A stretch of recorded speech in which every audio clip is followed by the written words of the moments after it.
আমাদের মাননীয় মুখ্যমন্ত্রী আমি খুবই গর্ববোধ করি যে আমি বাংলায় জন্মেছি এবং মাননীয় মুখ্যমন্ত্রী মমতা বন্দ্যোপাধ্যায় যার নির্দেশ যে কোনো কাজ বন্ধ করা যাবে না, কোনো কর্মবিরতি বা কাউকে ব্ল্যাকলিস্টেড করা যাবে না, যা সমস্যা হয় সমাধান করো, কথা বলো, আলোচনা করো।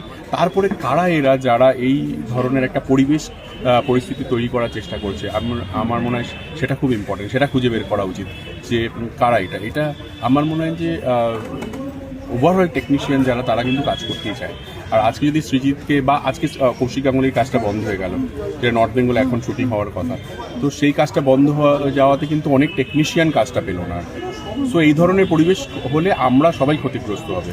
প্রথমে কৌশিক গাঙ্গুলি, তারপরে জয়দীপ দা, তারপরে সৃজিত, এরপরে আরও এক এক করে নাম যদি আসতে থাকে, এটা একটা অন্য প্ল্যান অফ অ্যাকশন চলছে আমার মনে হয়। সেটা আমি ওই তিনজনকেই বলবো, আমাদের মাননীয় রেসপেক্টেড যারা কমিটি মেম্বার তাদেরকে বলবো সেই সমস্যাটা ইমিডিয়েটলি সলভ করুন যাতে কাজের পরিবেশটা সুন্দর হয়।